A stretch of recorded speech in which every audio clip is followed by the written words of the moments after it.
Devil is a part timer episode 7 की starting में हमें दिखाया जाता है माहो के घर पे कोई आता है और फिर वो माहो के घर के बाहर लगी हुई डोरबेल को प्रेस करती है और माहो के घर के अंदर आइजल और माहो खाना खा रहे थे। तभी माहो आइजल से पूछता है कि इतने सुबह कौन आया होगा, तो आइजल कहता है शायद से न्यूज़पेपर वाला आया है। तभी जो लड़की बाहर खड़ी थी और डोरबेल को बार बार प्रेस कर रही थी वो कहती है मुझे तुमसे मिलना है, बाहर आओ। लेकिन माहो घर के अंदर बैठे बैठे ये सोचता है कि शायद से वो वही लड़की है जो कल गिर गई थी मेरे हाथों के ऊपर। उसके बाद वो बाहर जाता है और उस लड़की से मिलता है तो वो लड़की कहती है मैं माफ़ी चाहती हूँ क्योंकि मैंने तुम्हें इतनी सुबह सुबह परेशान कर दिया। और वो लड़की ये भी कहती है मुझे आपसे मिलकर के काफ़ी अच्छा लग रहा है। तो माहो कहता है क्या सच में? फिर माहो अपना नाम उस लड़की को बताता है और अपने आप को इंट्रोड्यूस कराता है। लेकिन तभी वो लड़की माहो को एक गिफ्ट की तरह एक बॉक्स दे रही थी और वो ये कहती है कि मैं यहाँ पे कल ही शिफ्ट हुई हूँ इसीलिए मैं आपको ये गिफ्ट देना चाहती हूँ। वैसे ये कुछ खास नहीं है पर ये ठीक है। फिर वो लड़की माहो को वो बॉक्स पकड़ा देती है। उस बॉक्स को पकड़ते ही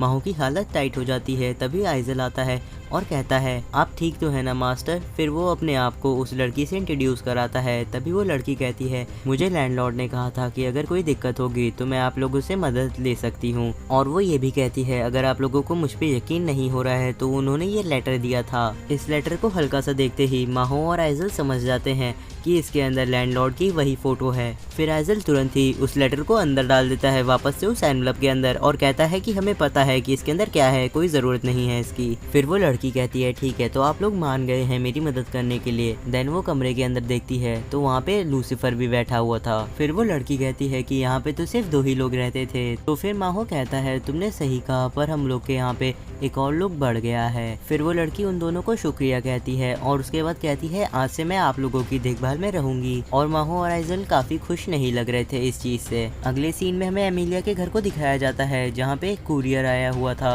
और एमिलिया बात कर रही थी किसी से फोन पे और ये वही लड़की रहती है जो कि एंटी इजला से एमिलिया की मदद करने के लिए आई थी। और वो लड़की कहती है कि तुम्हें इतनी जल्दी ही ये कुरियर मिल गया, मैंने तो कल ही भेजा था। फिर वो लड़की एमिलिया को बताती है कि जो बॉक्स उसने भेजा है उसके अंदर होली पावर्स हैं और उसने जानबूझ करके इतनी नॉर्मल पैकेजिंग दी है ताकि जो बॉक्स उसने भेजा है वो बॉक्स सस्पिशियस ना दिखे। देन एमिलिया उस बॉक्स के अंदर से एक चीज को निकालती है और कहती है ये तो होली विटामिन बी है। फिर एमिलिया उस लड़की से कॉल पे कहती है क्या इसे पीने से मेरी होली ताकत वापस आ जाएगी। तो फिर वो लड़की कहती है हाँ तुमने सही कहा लेकिन याद रखना कि इसे सिर्फ और सिर्फ दिन में एक बार पीना है और रात में एक बार पीना है। तभी वहाँ से सीन कट होता है और हमें दिखाया जाता है एमिलिया माहो के घर के बाहर फिर से खड़ी है ताकि वो उसके ऊपर नजर रख पाए। और वहाँ पे काफी ज्यादा गर्मी पड़ रही थी तो वो कहती है मुझे ऐसा लग रहा है कि मैं अभी ही मर जाऊंगी इतनी ज्यादा गर्मी की वजह से। देन वो अपने आप से कहने लगती है कि मुझे यकीन नहीं हो रहा है कि डीमंस हर दिन सुबह बेवकूफों की तरह उठते हैं, काम करते हैं, खाते हैं और सोते हैं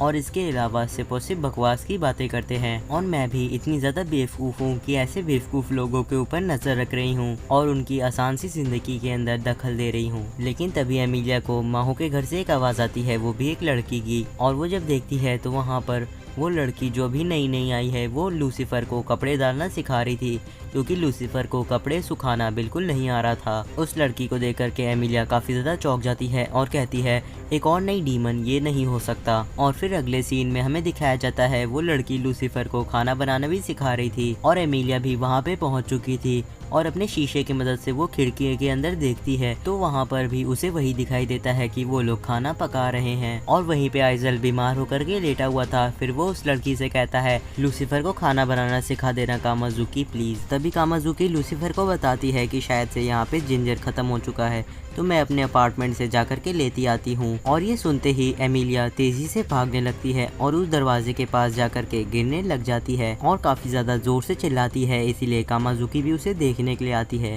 फिर हमें दिखाया जाता है एमिलिया सीधे माहो के हाथों के अंदर है और माहो एमिलिया से कह रहा था कि एक हीरो कभी भी सीढ़ियों से इस तरीके से नहीं गिरता। लेकिन एमिलिया माहो की बात नहीं सुनती है और माहो को बहुत ज़ोर से मारती है जिसकी वजह से माहो का खून निकल जाता है और वो ज़मीन पे बेहोश हो जाता है गिर के। तभी तक में कामाजुकी और लूसीफर भी पहुंच चुके थे और वो लोग ये देख करके हैरान होते हैं कि यहाँ पे एमिलिया के साथ साथ माहो भी गिरा हुआ है। और फिर अगले सीन में हमें दिखाया जाता है वो सभी माहो के कमरे के अंदर बैठे रहते हैं और वहाँ पर माहो एमिलिया से कह रहा था कि तुम अपने आप को एक हीरो बुलाती हो और तुम्हें सीढ़ियों से उतरना भी नहीं आता। तभी वहाँ पर लूसीफर मार्केट से कुछ सामान लेकर के आता है और वो एमिलिया की वो विटामिन बी की गोलियां उठा करके कहता है, ये तो विटामिन बी की गोलियां हैं, तुम भी ये खाने लग गई। लेकिन एमिलिया उससे वो छीन लेती है। तो लूसीफर उसे बताता है कि अगर तुम ऐसे ही इन सारी चीज़ों को पीती रहोगी तो तुम्हें समर में जल्दी ही हीट स्ट्रोक हो जाएगा, जैसे कि आइजल को हुआ है। तभी आइजल किनारे से उठता है और कहता है, तुमने सही कहा, मेरे जैसा ताकतवर डीमन भी इन सारी चीज़ों को पीने की वजह से बीमार पड़ गया। तभी कामाजुकी एमिलिया से कहती है, ये सब मेरी वजह से हुआ, क्योंकि आइजल को वो विटामिन की ड्रिंक ला करके मैंने ही दी थी। फिर वो एमिलिया को अपने आप से इंट्रोड्यूस कराने लगती है, लेकिन एमिलिया कामाजुकी की बातों पे ज्यादा ध्यान नहीं देती है और माहो को ताने मारने लगती है। तो फिर माहो एमिलिया से कहता है,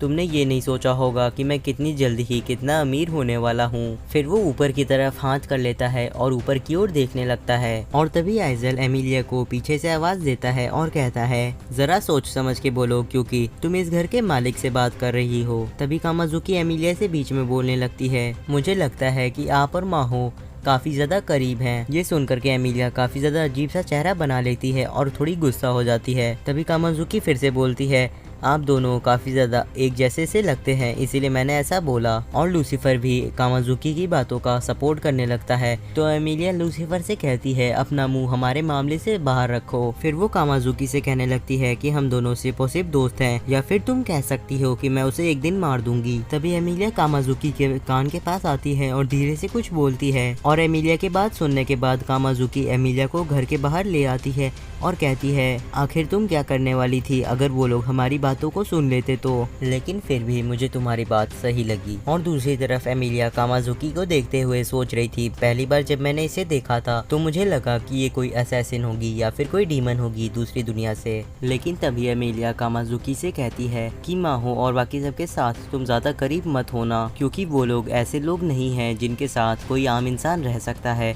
या फिर उन्हें काबू में कर सकता है। एमिलिया ऐसा इसलिए कहती है क्योंकि माहो एक डीमन है और शायद कामाजुकी को माहो की वजह से दिक्कत हो सकती है। तो फिर कामाजुकी एमिलिया से कहती है, ठीक है मैं समझ गई, लेकिन क्या फिर भी आप मुझे और भी चीजें बता सकती हैं? तो एमिलिया हाँ कह देती है, जिसको सुन करके कामाजुकी काफी ज्यादा खुश हो जाती है। देन एमिलिया वापस से अंदर की ओर जाने लगती है और वहाँ से अपना फोन नंबर और एड्रेस लेकर के आती है और कामाजुकी से कहती है, ये मेरा नंबर है और तुम इस पे कभी भी कॉल कर सकती हो अगर ये लोग तुम्हें परेशान करे तो। और वहीं पर माहो एमिलिया से कहता है, आखिर तुम्हें लगता क्या है कि हम लोग कौन हैं? तभी एमिलिया बाहर से माहो को कहती है, तुम तो मुझे एक खून के प्यासे मॉन्स्टर लगते हो जो कि एक कॉकरोच से भी बेकार है, और अगर तुमने कामाजुकी के साथ कुछ भी करने के बारे में सोचा तो मैं तुम्हारे सर को काट करके अपने घर के विंडो के ऊपर सजाऊंगी। तो माहो अंदर से कहता है, आखिर तुम खुद को समझती क्या हो? तभी दूसरी तरफ एमिलिया कामाजुकी से कह रही रहती है, तुम्हें इन लोगों से ज्यादा भी डरने की जरूरत नहीं है, ये लोग अब तुम्हारा कुछ भी नहीं कर पाएंगे। देन एमिलिया वहाँ से सीढ़ियों से नीचे उतरने लगती है,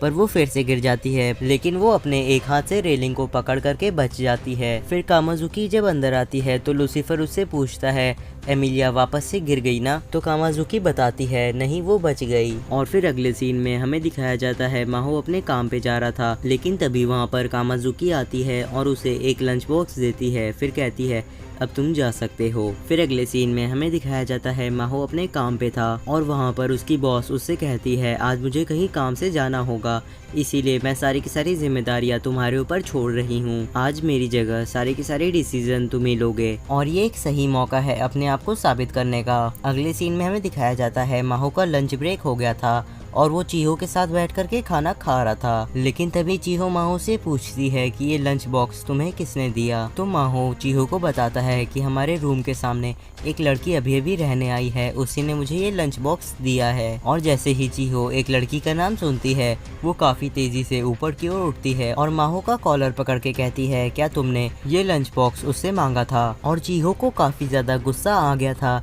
इसीलिए वो माहो का कॉलर शेक करने लगती है। तो फिर माहो चीहो से कहने लगता है, प्लीज मेरे कॉलर को हिलाना बंद करो, लेकिन चीहो माहो की बात नहीं सुनती है और बार बार लंच बॉक्स के बारे में ही बात कर रही थी और कह रही थी ऐसा नहीं हो सकता। फिर चीहो माहो से कहती है, मुझसे ये मत कहना कि इस खाने को उस लड़की ने अपने हाथों से बनाया है, लेकिन तभी माहो कहता है, ऐसा नहीं है, लेकिन उस लड़की ने इसे खुद से बनाया है। फिर चीहो माहो का कॉलर हिलाने लगती है और कहती है, क्या तुम मुझे दिखा सकते हो कि इस लंच बॉक्स के अंदर क्या रखा है। माहो तुरंत कहता है, ठीक है, पर पहले मुझे जाने दो। फिर माहो जब लंच बॉक्स को खोलता है तो उसके अंदर न्यू ईयर पे खाने वाला खाना रखा हुआ था। ये देखने के बाद चीहो सोचने लगती है कि मुझे कुछ अच्छा नहीं लग रहा है और अब मैं इतना ज्यादा आगे आ जाने के बाद पीछे नहीं हट सकती। और वो खाने को देखते देखते सोच रही रहती है, अब पीछे जाने का कोई रास्ता नहीं बचा। फिर वो माहो से काफी मुश्किल से कहती है, मुझे दिखाओ कि उसके नीचे क्या रखा है। देन माहो जैसे ही उसके ऊपर रखे हुए बॉक्स को हटाता है, उसके अंदर ये हार्ट का शेप निकलता है और तभी सीन कट होता है और हमें चीहो के चिल्लाने की आवाज सुनाई देती है। और अगले सीन में हमें दिखाया जाता है एमिलिया एक सुपरमार्केट में आई रहती है ताकि वो कुछ सामान ले सके।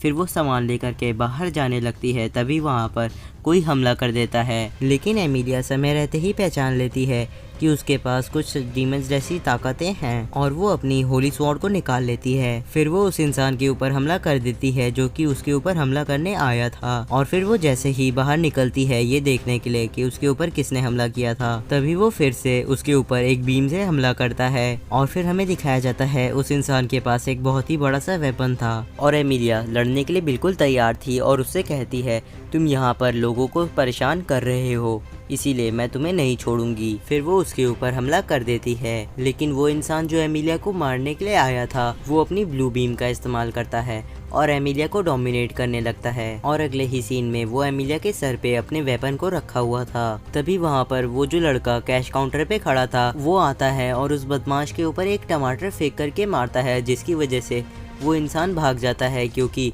एमिलिया को समय मिल गया था ताकि वो उस इंसान के ऊपर हमला कर सके। और जैसे ही वो बदमाश वहाँ से चला जाता है, एमिलिया अपनी स्वॉर्ड को भी छुपा लेती है। और तभी वो शॉपकीपर एमिलिया से कहता है, पुलिस वाले अभी आ ही रहे होंगे, इसीलिए क्या आप थोड़ी देर तक इंतजार कर सकती हैं। अगले सीन में हमें दिखाया जाता है एमिलिया एक जगह पे बैठी हुई थी और वो सोच रही थी उन्हीं विटामिन की गोलियों के बारे में और अपने आप से कह रही थी, उस ड्रिंक ने मेरे ऊपर सच में असर किया है, पहले से ज्यादा ताकतवर महसूस हो रहा था जब मैं लड़ रही थी तब। फिर एमिलिया सोचने लगती है कि उसका कोई भी फायदा नहीं रहा क्योंकि उस बदमाश की पर्पल बीम की वजह से मैं हारी गई थी। तभी वो शॉपकीपर एमिलिया के पास आता है और कहता है, पुलिस वाले अब आ चुके हैं, अब आप घर जा सकती हैं। लेकिन तभी एमिलिया को कॉल आता है और वो कॉल चीहो ने किया था। फिर एमिलिया चीहो को कॉल उठाती है और उससे पूछती है आखिर क्या हुआ, लेकिन चीहो बार बार माहो का नाम ले रही थी। तो एमिलिया उससे पूछती है आखिर क्या गलत हुआ है माहो के साथ। और कॉल के दूसरी तरफ चीहो बिल्कुल एक कोने में बैठे हुए एमिलिया से रोते हुए कहती है, माहो के पास एक हैंडमेड डिनर बॉक्स है जो कि उसे एक लड़की ने दिया है और उसके ऊपर एक हार्ट मार्क बना हुआ है। और एपिसोड के लास्ट में एमिलिया ये सुनने के बाद चीहो से कहती है, क्या सच में तुमने मुझे इतनी छोटी सी बात के लिए कॉल किया? तो फिर बस आज के लिए इतना ही। और अगर आपने अभी तक चैनल को सब्सक्राइब नहीं किया है तो कर लीजिए और बेल नोटिफिकेशन को ऑन करना मत भूलिएगा, नहीं तो आप हमारे लेटेस्ट वीडियो की नोटिफिकेशन को मिस कर देंगे।